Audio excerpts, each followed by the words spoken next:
Hello, everyone, and welcome to A Drink at the Inn. I'm Kieran RH for Wrestle In, and I'm joined by a man who is a strong contender for 2022 Wrestler of the Year. He's one of the best wrestlers in the world today. His home is Impact Wrestling, but he's seemingly competing on every independent wrestling show across America. The one and only Speedball Mike Bailey. Speedball, thank you so much for joining me. Hello. Thank you so much for having me.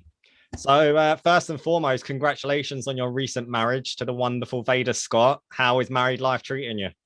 It is ostensibly the same as life was before we got married, except we get congratulated a lot more for being married. But, it's always been quite nice. I would have gotten married otherwise. So it's been good. That's great. Yeah. Are there any plans to have your first match as a married couple together, whether you're facing each other or as a tag team? So there aren't any concrete plans. Like, we don't have any matches booked right now as a tag team, although that is always in the works. I say this every interview, but teaming with Veda is the most fun I have in professional wrestling. So I would absolutely love to have our first tag match as a married couple as soon as possible. All right. I can't wait for that to happen. And of course, Impact Slammiversary is just around the corner. It's marking the 20th anniversary of Impact as well. And you'll be competing for the X Division title in an Ultimate X match. What are your thoughts heading into that pay-per-view and that huge match? Right. That's the big one, isn't it? I mean, it's insane that within my first 6 months at Impact Wrestling, I'm challenging at Slammiversary in Ultimate X for the X Division Championship. It feels surreal. I know that the match just has everything in line to be extremely memorable, a historic match. Honestly, the Ultimate X matches have always been absolutely wonderful and crazy in all the best ways. And I'm super excited. I was around one Ultimate X match, though I was not in it. Mania weekend for the multiverse show. Yeah. And that was a lot of fun. That was incredible. So I am stoked to participate in one. I feel like it's right up my alley too, which is nice. And also, this is going to be Ace Austin's first match back from his very well documented trip to Japan. Yeah. Where he participated in Best of the Super Juniors, and to be there to welcome him back is going to feel extra nice. All right. Quick fire round then on your opponents in the Ultimate X match. How would you describe them all in one word, starting with the X Division champion, Ace Austin? So Ace is Ace. Ace, yeah. I don't know how else to say it. What about Kenny King? Goddamn, impressive. Impressive. Trey Miguel? Also impressive. Trey Miguel is still the champion in my eyes, to be honest. In terms of like being a champion, in terms of like literally championing something and representing it, I don't think anyone represents the X Division as well as Trey Miguel does right now. Even though he lost the belt for now, I'm sure he'll get it back. Unless I get to it and keep it forever. His reign was great. Absolutely amazing. What and the last entrant announced so far, Jack Evans. God, unpredictable.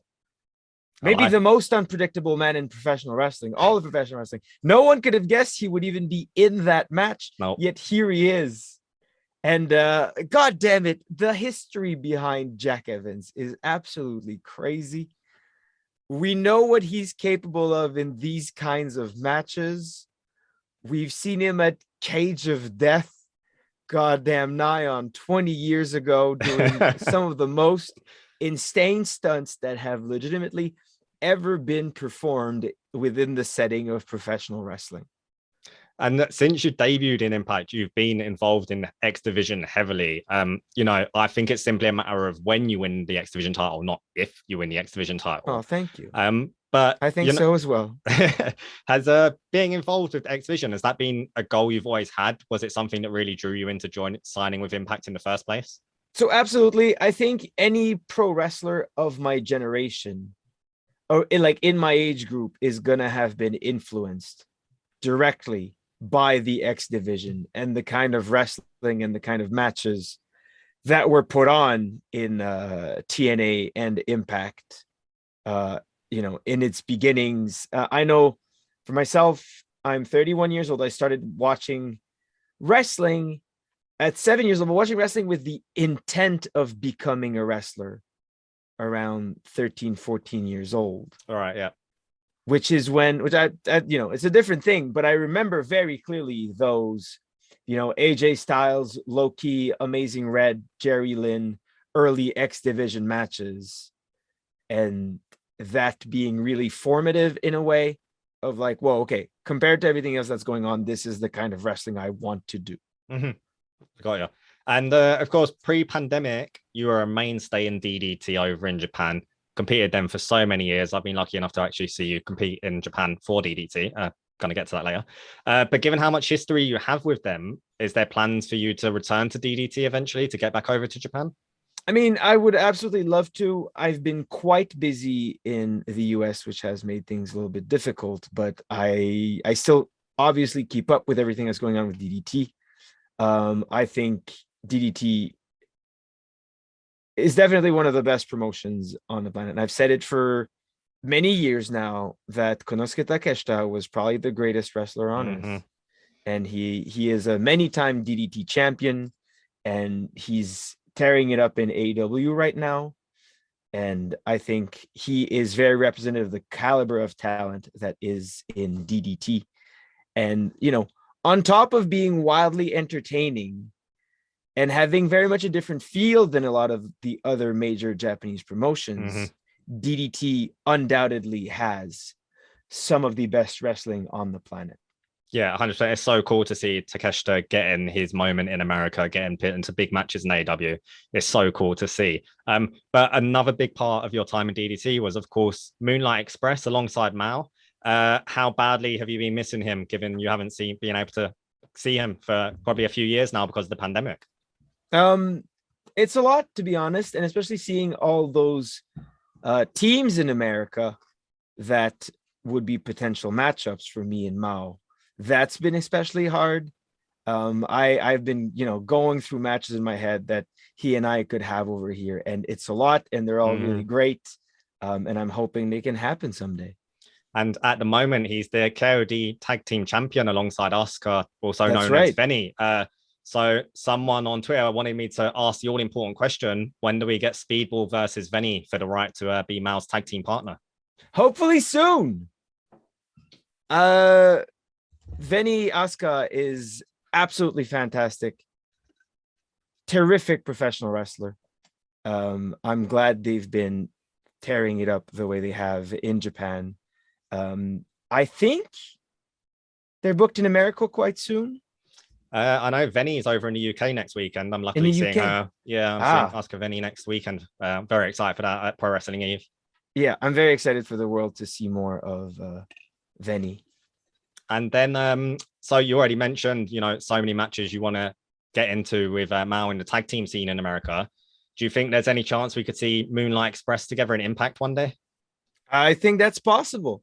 We've seen it over the last few years, Forbidden Door and all that, but anything is possible, and anything this good is likely to happen.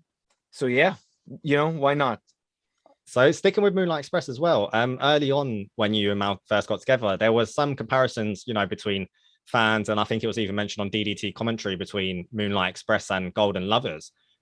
Did you welcome those comparisons, or did you feel like it was kind of pigeonholing you, or did you, quite frankly, just not care? I feel like as a wrestler, you get compared a lot, and it's mostly. Oh, sorry. Did that come through on your end? No, I think you're good. Okay, good. Yeah, as a wrestler, you get compared a lot, and it's oftentimes completely meaningless. However, I do think that together and separately, Kenny Omega and Kota Ibushi are two of the greatest professional wrestlers on earth, and they were one of the greatest tag teams to ever happen. And of course, that any comparison to them in any way, shape, or form would be flattering and nothing but complimentary. Good stuff. So I mentioned it. I was at a DDT show in 2018 in Shinjuku Face. It was the Dio Grand Prix, and you took on Shuji Ishikawa. Right. And I think it's the only, I had a quick look, it's the only singles match you ever actually had with him. And it was this amazing match. It was perfect David versus Goliath, because obviously Ishikawa was a huge man.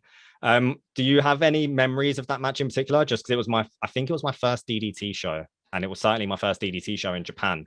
And I just remember being blown away by that match in person. Yes, I remember that match quite well. I remember being very happy with it. And even though I lost, being very satisfied with my performance. The Dio Grand Prix is grueling. It's a series of very hard singles matches, all within a few days of each other. And I remember being especially sore the day following that one, yet still having a bunch of big matches to do in the next few days and being like, geez, how the hell am I going to do that? But, I survived, I got through it, and I'm glad I did. So considering how long you've worked with DDT, I was pretty shocked when it was announced that you were going to have the match with Jay White for New Japan on the WrestleMania weekend. I just, foolish fan, just thinking, you've worked with DDT for so long, but, take opportunities when they can arise, I suppose. But could we see more of you in a New Japan ring, or do you think that was just a one-off? Certainly. I mean, yeah, I think it's possible. Impact has had a great relationship with New Japan, and through that relationship, I see a lot of opportunities. Ace, who is the Impact X Division champion and has been a long-time Impact mainstay, is now part of the Bullet Club. Mm-hmm. So, I mean, I'm here to chase any opportunity. The most exciting ones come first, and I think the Impact New Japan kind of partnership that is happening creates a lot of very exciting opportunities for someone like me. Hell yeah. And speaking of WrestleMania weekend, you were seemingly trying to set a record for the most matches wrestled in the shortest amount of time. In just 3 days, you wrestled 9 matches. And it's so not hold on. I'm going to stop you right here and interrupt. I was absolutely not trying. Oh, no. To set any kind of record. Coincidentally. Yeah. So here's what happened. I did not intend. In fact, my intentions were completely the opposite. I know people have done it. I know people have tried. I know people made it a goal to just wrestle as much as possible. I was like, I'm going to be reasonable so as to not hurt myself. And then, I ended up with an amount of matches that I was happy with, like one every day, except one day I had 2, which is like, fine. But then one more comes around. Oh, I can't miss that one. Okay, so I'll take it. And then one more, but it's at the very end. So, it's at the end. We'll figure it out, And then I already have 5. What's 6? And then, and so on and so on. The 9th match, which was me and Davey Richards, was the Workhorseman, was added Saturday morning. On the very last day, I got a message from the promoter right before my first match of the day on Sunday, where I was scheduled to have 3. And he's like, hey, we have this show at midnight. And we had a spot open up. Could you come and take part? And I was like, I'm about to go wrestle my 6th match. Yeah, 7th match. Let me get through that, which was a singles match against Davey Richards. Yeah. Can I get through that first and give you an answer? And then I went through the match and it was fine. And I was like, yep, let's do it. And so that was number 9. It was actually, up until the very last minute scheduled for only 8. Right. Only okay. a measly 8 matches. All right. So going for a coincidental record by pure chance. And like you said, it's not like you were taking it easy. You had your New Japan debut against Jay White in the afternoon, and then later that evening, you faced Alex Shelley in Impact's brilliantly named Multiverse of Madness. Multiverse of Matches, even getting the Doctor Strange reference confused. What was that weekend like for you? Because, like you just said, even the last match was very last minute, but how grueling was it for you? And hopefully how fun was it for you? It feels like a blur right now. The matches just happened and then they kept coming and I had like no time in between. Veda was also there with me, and they actually did way more than I did. I did 9 matches, but Veda, who was on commentary for, I think, for 9 shows as well, maybe 8. Wow. Yeah, did commentary over a couple hundred matches and a combined 20 some hours of speaking into a microphone. But yeah, we were in this together, and we had some help as well. Shout out to Southside, who is a mod on my Twitch channel, who came out and helped me sell my merch and gather my things, which was extremely helpful. But I mean, yeah, I barely remember it. I remember vague moments of having a nap in between some shows, and then waking up and just gulping down pre-workout and going to, get ready for my next match instantly. And it was a get ready, do a match, gather my stuff, go to the next place. The one positive thing, however, is that a lot of my matches were there's 2 main venues, right? There's the WrestleCon venue, and there's the collective venue, and all my matches were in these 2, and they were relatively close, so I didn't have to drive around so much, which was a lot of fun. Not having to, do a crunch time 30-minute drive to go from one venue to another. Yeah. There's only one match. It only happened once, which is actually my last match on Friday against Jordan Oliver, that I literally arrived halfway through the match before ours. Oh wow. All right. Yeah. Which was a really great time. Cheap plug, but I do have that weekend extensively covered in a 2-part vlog on my YouTube channel, where I tried to give as much insight, and you can see me in the vlog getting just progressively crazier and crazier. Well, in real time. It's quite nice. I did want to mention your YouTube because, yeah, among the million other things you do that I want to talk to you about, you've got a YouTube channel where now you would do vlogs. Your latest vlog is talking to wrestlers about their thoughts on intergender wrestling. Yes. And there's so much great content on there. What made you want to get involved in vlogging and doing this on your YouTube channel? Thank you. So there's many parts to that answer. The first part is, I really think with all the options that are available now to professional wrestlers, you are doing yourself a huge disservice if you are not putting as much content out there as possible. Part of the reason I started YouTube specifically is because I would wrestle a lot, especially in the end of the pandemic, before I'm talking tail end of 2021, or rather second half, where I was having a lot of really, really good matches in Quebec against a lot of, young and up and coming people that I wanted to showcase. I wanted to highlight. Yeah. Yet the matches don't get a lot of distribution because America, I think, is very unique when it comes to that, because every show is on Fight or IWTV or some sort of streaming service, and you can just hire a crew and have them come down and do that for you. In Canada, that's not a thing yet. So a lot of the shows simply happen for the live audience, and that's it. So I wanted to, I didn't want to just put the matches on my YouTube channel, because sometimes the promotion does have some sort of distribution, even though they get very little actual views. But I also wanted to talk to the people and show what happened and show a lot of behind the scenes stuff, because I just think that makes wrestling more interesting. If you look back to my early vlogs, I think my second one or something features my match with someone that I had trained, Zach Patterson, who is now doing very well in Canada. But I wanted to make sure we're going to have a match. I had trained him. It was going to be his first match ever in front of a live audience, and I wanted to make sure that people saw it and that I was able to share it and talk to people about it. So that's why I started doing that.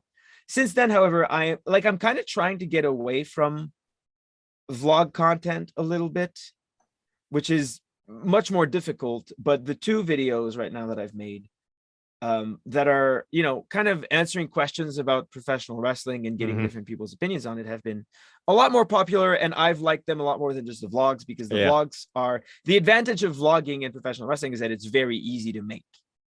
Just kind of film what's happening and film some of the matches, and it's fun. It's very enjoyable. However, it is not discoverable, which is the main issue. Yeah. in order to enjoy Speedball Mike Bailey's vlog, you have to be a fan of Speedball Mike Bailey specifically. Yeah. Mm-hmm. The other kind of videos, the what do pro wrestlers think about intergender wrestling and how do pro wrestlers plan their matches, Yeah. which are both on my YouTube, are a lot more accessible to people who might not be familiar with me, which is a lot more people than people that would be interested in my vlogs. So it's hard. I'm trying to navigate it. I'm learning. It's been a learning experience. And I think that is where the future is wrestling is headed. As you know, we've noticed, I think a lot of the major promotions right now have been doing a great job putting out more content on YouTube and podcasts and everything. I think one of my favorite things about wrestling for Impact is that they've put a majority of my matches out for free on YouTube for anyone to watch. Mm-hmm. And I think that is the greatest service you can do to a professional wrestler right now, is making their matches and their art accessible for anyone. Yeah, no, 100% agree. Like you joining Impact has very much been a reason for me to get more invested in it. I would kind of, it would kind of be on the fringe of my vision and I'd kind of have an idea what's going on. Whereas, since you've joined, I've taken more interest in it, partly because of YouTube. And like I hadn't seen a wrestler like Jake Something wrestle before. Yes. And I saw him wrestle for the first time on Impact. I think it was possibly the match you had triple threat for the X division or fatal four-way. I can't remember. Four-way, yeah. But I was like, holy shit, this guy's amazing. Like absolutely. He's absolutely become like quickly one of my favorite wrestlers. And I wouldn't have discovered that if not for, Impact putting their content out on YouTube. So I think you're correct. I can say it. I would happily say that it's because of me and since my joining Impact. Take the credit, man.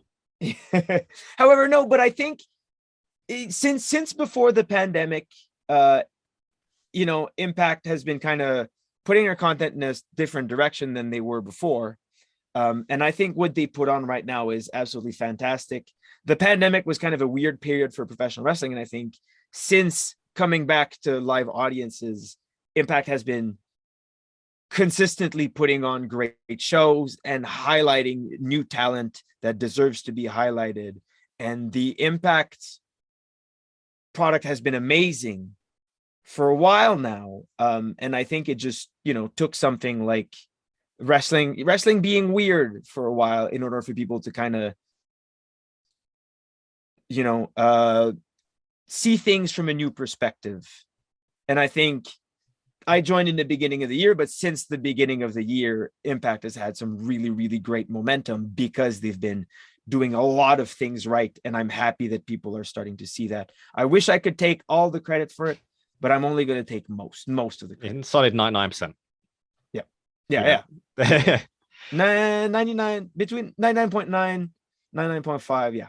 Yeah, no, solid. And then, speaking about all this content, content truly is king in this day and age. It's not, you're not just doing the YouTube, you're not just doing the wrestling, you also do your live streams on Twitch, which that's right. I tend to be sitting in the office when they start because it's morning your time, afternoon for me, and I'm cheekily trying to watch it before the boss comes over. And you'll be, you tend to just stick on a wrestling match, whether you're watching the newest episode of AEW Dynamite or you're digging back into some indie classics, and you'll take requests from fans who are watching for matches to watch, and then you'll critique it, you'll answer fans' questions. It's really just an awesome vibe of just watching wrestling with a great pro wrestler. But again, what brought that along? And, you seem to be having a great time doing it. So there were two factors. The main one was trying to get Veda on Twitch because I knew that they would be a lot more popular on there than I am.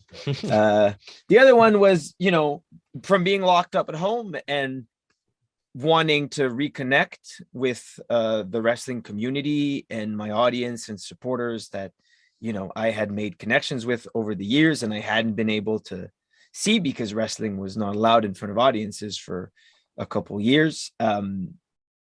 And that was the next best thing I could do. It took me a while to get to where I am with the Twitch. It was a learning process, and it still is.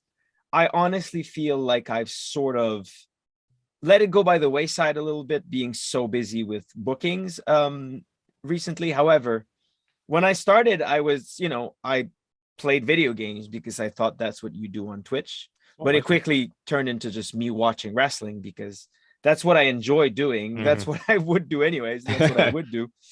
Just yesterday, I'll be wrestling John Moxley at Pro Wrestling Revolver Mhm. this Saturday. And just yesterday, we watched a bunch of John Moxley matches so that I could take notes and get ready for Saturday. One of the most satisfying things I've ever done in my pro wrestling career came from Twitch, which is the Friday Night Speedball, which I'm not sure if you're familiar with those. I'm not. I'm probably asleep because of the time Okay. difference. Which makes sense. So those were live wrestling shows that I put on my Twitch channel. Right. In fact, my first public wrestling match back from COVID was broadcast as a so then I didn't name it Friday Night Speedball. It works. I like it. I just said I'm gonna have a wrestling match live on my Twitch channel, which I did. I didn't advertise my opponent. This was the first one. Mhm. It was Veda had hosted it from their computer, and it was simply a Zoom call Right. from the school where I had been training of the wrestling ring. And I announced I'm gonna have a match with a mystery opponent, and that mystery opponent turned out to be Alex Mays, who is a student that I had been training up in Canada. And then he beat me. He rolled me up in 30 seconds. And then I challenged the referee, Kristara, who beat me in like a minute. And then I challenged the cameraman, who was Animal Bob Egger, who then beat me in like 2 minutes. So I challenged all three of them in a 3-on-1 handicap match, and then they all beat me, but that one was like 30 minutes. Right. So it all even down. But the idea being that I had seen a lot of wrestling being presented on Twitch, but I wanted the audience to be able to interact with the actual wrestling. Mhm. So Veda speaking to the chat, I could hear Veda through the phone, who was hosting the stream. Right. So they were sort of telling me what chat was saying, Mhm. and we were able to communicate that way. And in between every match, there was a bit of, he beat me in 30 seconds, so I get mad, and then the audience brings up, oh, you should wrestle the referee. Can she wrestle? And then, yes, and bring that back. And since then, it turned into we ended up doing 7 of them, and they ended up getting crazier and crazier. The following 6 would be on judo mats in a little studio space, and it featured such events as the One Chip Challenge, which was a tag team match where the losing team would take the One Chip Challenge and then wrestle which of course me and Animal Bob Anger lost, and then we both did the One Chip Challenge and then had to wrestle each other in a match where the winner would get a nice cold glass of milk, and the loser would have to, without water or milk, ref the next match, which was a triple threat Iron Man match that ended whenever Bryan Danielson versus Minoru Suzuki on AEW started. I don't know if I'm being stupid here, and I should know. What's the One Chip Challenge? Oh, it's one extremely spicy chip. Okay, right. You mean like potato, like from a packet of chips to us chip in the UK? Yes. Sorry. It's a corn chip, like a Right. a Dorito. It comes in one packet with like a danger label on it, and is insanely spicy. I think in fact, I think it broke spicy food for me. Nothing has been spicy enough since I ate that. But yeah, terrible. It's on my YouTube. You can watch that as well. But I see the Choco Pro banner behind you. So it was kind of a similar concept, except the main focus was on viewers and people in chat being able to interact with the wrestling throughout, as well as having one wrestling event that is not presented in this is many separate parts, but instead this is 1 2-hour show where it all just follows one through line. Right. And I do have it noted, and I've not mentioned it. The Twitch is Speedball Bailey, and the YouTube is Speedball Mike Bailey. Subscribe, do all that good stuff. And I wanted to speak to you about your collaboration with wrestling photographer Beyond Gorilla, because you guys are releasing this awesome shirt and a pair of shorts as well, which I absolutely love. I don't think there's enough cool wrestling shorts in the wrestling merch. I agree. He's a great photographer. Obviously I'm go to UK Independence. I've seen him for years and years now. how did that collaboration come about? It started from a conversation that we had about, the importance of using photography as a medium to tell the stories within professional wrestling. And I think his role is incredibly important. I think his role for British wrestling, him as well as other brilliant photographers like Ollie Ringside, have done a lot for British wrestling. And I think that is something that should be highlighted. I mean, like professional wrestling and like imagery, just having a cool image is, tangentially related. And I think that relationship is incredibly important. And he's been able to, over the years, capture many, many great moments from my career. And it just makes sense to put one out in physical form, in terms of a short. And he got a great artist to do a little cartoon and animation, as well as draw the design based off the photo. And I couldn't be happier with how things turned out. Yeah, no, it's really cool. That's at beyondgorilla.com, by the way. I'm pretty sure it's still available for sale and that the pre-orders haven't finished yet. You mentioned it earlier. June 13 is when I think they finish. Right. Okay. So they may be finished by the time this goes live. I'm not sure. But Forbidden Door, you've mentioned, it's been the hot phrase in the pro wrestling world for the last few years, but Impact has been very much a big part of that Forbidden Door scenario. You've essentially stepped through the Forbidden Door when you had your match with Jay White in a New Japan ring. But I'm going to bore you with the obvious question. If you was to be stepping through the Forbidden Door again, who from New Japan and who from AEW do you most want to step into the ring with? AEW is definitely Kenny Omega. 100%. I think so. From AEW, Kenny Omega, and from New Japan, Will Ospreay. Oh, damn. Right. Cool. Yeah. I think both of which I've wrestled before, but I firmly believe are the two best wrestlers on the planet right now, and the two best wrestlers ever. I think pro wrestling right now is the best it's ever been by far, and it's not even a question. And I will do whatever it takes to argue with whoever disagrees with me. But I think them being, basically on top of two of the biggest promotions are, it doesn't get any better than that. I was going to bring up as well your match with you talked about it in an interview I saw last year, where you talked about your match in PWG with Kenny Omega from 2015. And you said how it was a very special match to you, and you're eager for a rematch now because you've grown so much as a wrestler in the 7 years almost since then. Why Kenny Omega? What makes you so eager for that rematch and to wrestle him again? So as you alluded to, wrestling him there have been many, but one of the, oh my God, this guy's brain works on a completely different level than mine when it comes to professional wrestling. And everything just so impressive. But then I went to DDT, and which is of course where Kenny spent a lot of his time, where he became who he is now as a professional wrestler in a lot of ways. And I was able to see, to understand why he thinks the way he thinks and why things should be done in a certain way. And that probably happened not even a year, like a few months after I had wrestled him. And I've really spent 5 years cultivating that mentality. And I'm sure he's evolved as well in a lot of different ways. And I know that for me, I am completely different from the performer I was back when I wrestled Kenny.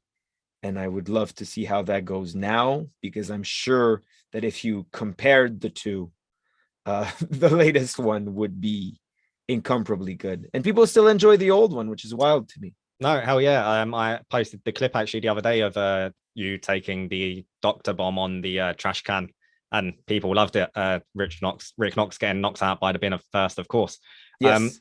Recently PWG held Battle of Los Angeles again, and you actually competed against three AEW names. You defeated Buddy Matthews in the first round, Wheeler Yuta in the second round, and unfortunately lost in the finals to Daniel Garcia. But it was your return to PWG Sorry, that was actually Bandito in the first round. Oh, was it? Yes, Oh, Bandito in the yes, first round yes. in the finals of night one, then Wheeler Yuta, then Buddy Murphy, and finally Dan Garcia. My bad. Yep. Sorry. Thank you. And then yeah, it was your return to PWG after almost 6 years, and Yes. they had since moved home. They weren't at the American Legion Post anymore. They were at Globe Theatre. But how was it to finally step back into PWG? Because for so long you were so well known for your work there. Yes. This was also very, very extensively covered on a vlog. But for many, many years, like right up until I returned to PWG after not being able to wrestle in the US for many years, I had a lot of people come up to me and go, "Oh my God, Speedball Mike Bailey. I'm a big fan of yours. I love your match against Roderick Strong in PWG." And that would bother me a lot because, like, even 2 years after that match, yes, that was always a great match. It was a lot of fun. However, even 2 years after that, I was not who I was then. You know what I mean? My greatest accomplishment in professional wrestling, as well as in life, is continuous improvement, making sure that I get better every time I step into the ring. And it bothered me that people still knew me by the performer I was so long ago. And I'm glad that when I did come back to PWG, especially with my first match being against Bandito, I was going to let people see, okay, this was Speedball Mike Bailey, then this is me now. And if you're going to remember me by something, please remember me by this updated, ameliorated version of myself instead of who I was back when I was, compared to now, completely unpolished and lost in many ways. And you mentioned it already, but this weekend you're set to face John Moxley. You were watching his matches. What are your thoughts on John Moxley? What are your thoughts going into that match against him? He's one of the greatest pro wrestlers on earth right now, bar none. I watched his match yesterday on Dynamite with Kyle O'Reilly, who I also think is fantastic. Yeah. But, it's a really great match. He brings a different kind of energy than I'm used to, and I'm excited to see how that goes. Yeah, no, it is interesting. It's certainly what's the styles make matches, isn't it? Yes. You're two very different wrestlers. Yes, absolutely. But to move away from wrestling for just a minute, I'm a huge film fan. I'm trying to watch 365 films in 365 days. It is taking up some of the time I would usually dedicate to wrestling. But a couple of film-related questions for you. Yes. What is the last film you watched? And then what's your favorite film? The last film I watched is But I'm a Cheerleader. I feel like that's an old comedy, right? Yes, kind of. It's from the late 90s, 99, I think. I think that's on my watch list. And then what's your favorite film? There Will Be Blood. Oh yeah, cool. Right, awesome. Big PTA fan here. Right. Yeah, no, that's then Daniel Day-Lewis as well. And then if there was going to be a Speedball Mike Bailey film, who would you want to play you? Joseph Gordon-Levitt. Oh wow, that's a great shot. I was thinking Joe Keery from Stranger Things. If you know who I mean. I'm not watching the new season yet, so I'm trying to avoid spoilers. But I think no, Joseph Gordon-Levitt. I'd love to see that. And so I always end the interview with the same question, and it involves food. But before I get to it, I wanted to bring up the fact that you seemingly love spicy food. You mentioned the chip challenge already. And when you was over in the UK last, we went for a Nando's together with some of the LA Dojo guys. That's right. And you were covering your food in all of the hottest sauces that gave me a bad belly to just look at, let alone try and eat. Have you ever eaten spicy food that was too much for you to handle? Is it that chip? That's a difficult question. I've definitely eaten things that were too spicy. However, a lot of the things that are like advertised as spicy are very disappointing. I find, honestly, I like, and again, I don't want to like bring myself as a spice guy. I remember it was at a Christmas market in Birmingham, England, that Veda and I had a chocolate covered hot pepper that they were just randomly selling. And that was incredibly spicy. That was certainly too spicy, but also it was just a straight up like chili covered in chocolate. But no, I don't know. I do well with spicy food. I mean, in my life. So let me answer it this way. I don't think I've ever like stopped eating a dish or turned it away because it was too spicy. Is it a matter of pride though at this point? Like you're going to force yourself to finish it? No, I think it's a matter of compartmentalization, which is, I think also what makes me a good professional wrestler is that I am able to separate, being miserable or in pain or whatever, and put that in one box and still focus on the enjoyment of successfully accomplishing a task, which I think is the key. The food still tastes great. Is it too spicy? I'm able to, oh, this is spicy, but also enjoy the food as well. I didn't think we was going to find a link between spicy food and pro wrestling, but here we are. So one final question. Everything is everything else. I love it. One final question that we ask all our guests. So we are Wrestle In. So imagine you have a table at the inn. What meal are you eating? What drink are you drinking? And what 2 wrestlers are you bringing along for company? Oh,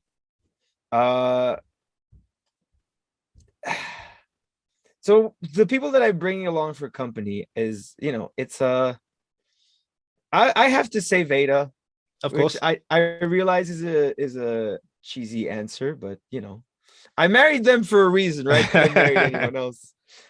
As well as Mao, because he also loves to eat, and I miss him dearly.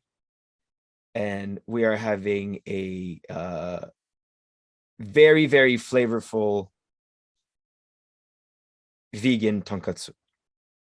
Cool, love it. Sorry, vegan tatamen, not tonkatsu. That wouldn't be a thing. That wouldn't exist. Sorry, scratch that. Erase that. I said you vegan tatamen, spicy, slightly spicy, not too spicy, nutty ramen. I love the specifics. Right, everyone, please be sure to follow Speedball on Twitter and Instagram at Speedball Bailey. Subscribe to his Twitch channel at twitch.tv/Speedball Bailey. And his YouTube channel is Speedball Mike Bailey. He's got merch available on What a Maneuver and the Pro Wrestling Tee stores. Check out his collaboration with Beyond Gorilla that we spoke about at beyondgorilla.com. I've got a little pin badge that I've had for years that I got from you. It doesn't want to focus. It was focusing off camera. When I was doing it by myself, it doesn't work. I've gotten some great merch from you over the years. You've always got clean merch. I love it. Thank you. And of course, check out Slammiversary, where we can all see Speedball become the X Division champion. Mike, I hope I got all your plugs in there. I always try my best. Thank you for being so generous with your time and joining me for this interview. Well, thank you so much for having me. It's been a pleasure. That was a drink at the inn. We are Wrestle In, and now we're out.